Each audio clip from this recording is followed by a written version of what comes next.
Scoopy សេរីថ្មីចាប់2021ឡើងលើនេះកុំលៀតតប៉ាប់របស់វាគឺខុសគ្នាឆ្ងាយមែនទែនសង្ឃថាគុណនឹង3បាទអញ្ចឹងឥឡូវពេលនេះយើងមកវិធីថ្លឹងសប៉ាប់ប្រភេទពួកម៉ាស៊ីន Scoopy ចាប់ពី2021រហូតដល់24 25អញ្ចឹងសម្រាប់ប្រភេទពួកការថ្លឹងសប៉ាប់ប្រភេទពួក Scoopy សេរីថ្មីនេះគឺកម្រិតសប៉ាប់វាខុសគ្នាឆ្ងាយណាស់ពីប្រភេទពួក Scoopy សេរីចាស់ណាបងប្អូនយ៉ាត់ច្រឡំបាទអញ្ចឹងមុនដំបូងនឹងបងប្អូនធ្វើការថ្លឹងសប៉ាប់ទី1បងប្អូនជាងយើងត្រូវធ្វើការថ្លឹងបាទតង់ឲ្យត្រូវជាមុនសិនទី1នេះណាតង់កន្លងភ្លើងបើយើងមើលលើទាំងក្រូតទាំងហៅបងប្អូនឃើញនេះអក្សរតេនេះអក្សរតេទីចង្អូរអក្សរតេណាបាទអញ្ចឹងឲ្យចំជាមួយនឹងបាក់របស់កន្លែងសាច់ម៉ាស៊ីនរបស់យើងណាបាទណាអូខេនេះយើងមើលលើទាំងហៅទៅបើសិនបងប្អូនដល់ទាំងហៅមើលកន្លែងតង់កន្លងភ្លើងវាក៏នោះអក្សរតេណាបាទនេះឥឡូវយើងថ្លឹងតង់កន្លងភ្លើងឲ្យចំបាទរួចហើយយើងមកមើលថ្លឹងនៅតង់លកាមបាទលកាមរបស់យើង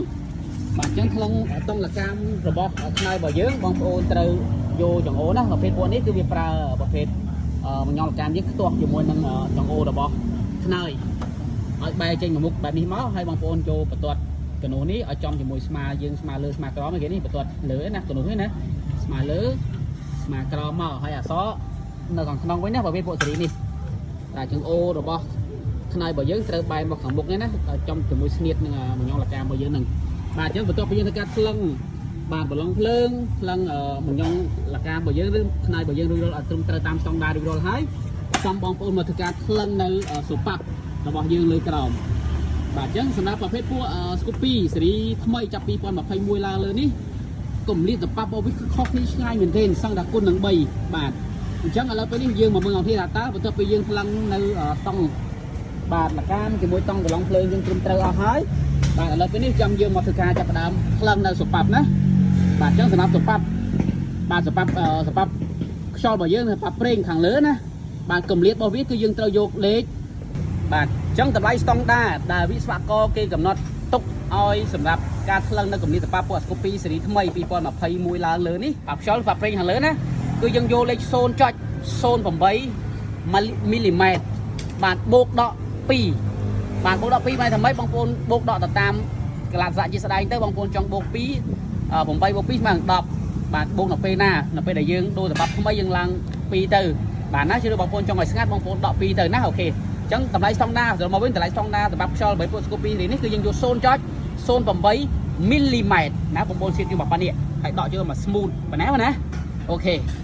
បន្ទាប់មកយើងស្លាប់ដាត់អញ្ចឹងបន្ទាប់ទី2នៅសម្រាប់កម្រិតសប៉ាប់ភ្លើងបាទតម្លៃស្តង់ដាររបស់វាគឺនៅ 0.025 មីលីម៉ែត្រកម្រិតវាណាគឺនេះ 0.25 មីលីម៉ែត្រគេយកតាមកម្រាស់វាមកបាទ 0.25 មីលីម៉ែត្របូកដក 0.02 ដូចនេះដែរអញ្ចឹងបងប្អូនចង់បូក2បូក2ទៅបងប្អូនយកដក2ដក2ទៅដកពេលណាបូកពេលណាបងប្អូនយកដឹងឲ្យកន្លែងហ្នឹងបាទអូខេអញ្ចឹងកន្លែងនេះខ្ញុំសូមបញ្ជាក់ថាបងប្អូនចង់បូកពេលណាសម្រាប់ការបូកគឺយើងបូកនៅពេលណានៅពេលដែលយើងដូរសម្រាប់ថ្មីបាទអញ្ចឹងយើងសគួរយើងបូក2ហើយទៅសគួរពេលដែលសម្រាប់យើងសឹកវាធ្វើឲ្យវាកាន់តែគៀកនេះអូខេនេះយើងបូក2ទៅ 0.02 ទៅដកពេលណាយើងដកពេលណា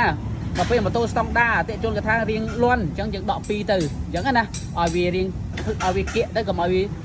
លឺសប៉ាប់អូខេនេះជាតម្លៃស្តង់ដារអញ្ចឹងយកមក smooth ប៉ុណ្្នឹងមកណាបាទ smooth ទៅបងប្អូនធ្វើការស្លាប់ទៅជាការស្រេចឲ្យអញ្ចឹងតម្លៃស្តង់ដាររបស់ប្រភេទកម្រិតសប៉ាប់ភ្លើងសម្រាប់ខ្យល់បាប់ភ្លើងរបស់ Scoopy 2021 22 23 24 25រហូតដល់26គឺបងប្អូនត្រូវថ្លឹងយកប៉ុណ្ណឹងសរុបមកវិញបើវាខុសគ្នាខុសប្រហែលអាលើ 0.08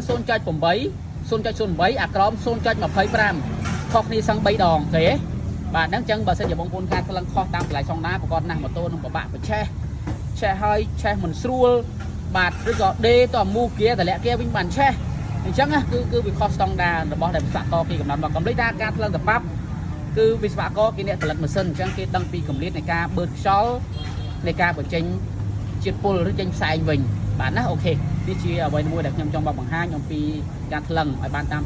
តម្លៃស្តង់ដារសម្រាប់បងប្អូនរៀនឬថ្មីឬបងប្អូនដែលមិនដឹងពីតម្លៃស្តង់ដារបងប្អូនអាចយកคลิปវីដេអូទៅដើម្បីទុក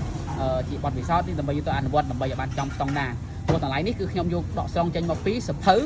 បាទរបស់ក្រុមហ៊ុន Honda តែម្ដងអញ្ចឹងនេះជាតម្លៃដែលវិស្វករគេកំណត់ទុកឲ្យយើងដើម្បីថ្លឹងឲ្យចំស្តង់ដារដើម្បីឲ្យម៉ូតូយើងបង្គុំម៉ាស៊ីនឬក្បាលកន្លះដាក់ចូលទៅវិញវាឆេះស្រួលបាទស្រួលបញ្ឆេះឬក៏ជិះស្រួលហ្នឹងហើយបាទអូខេសូមអរគុណ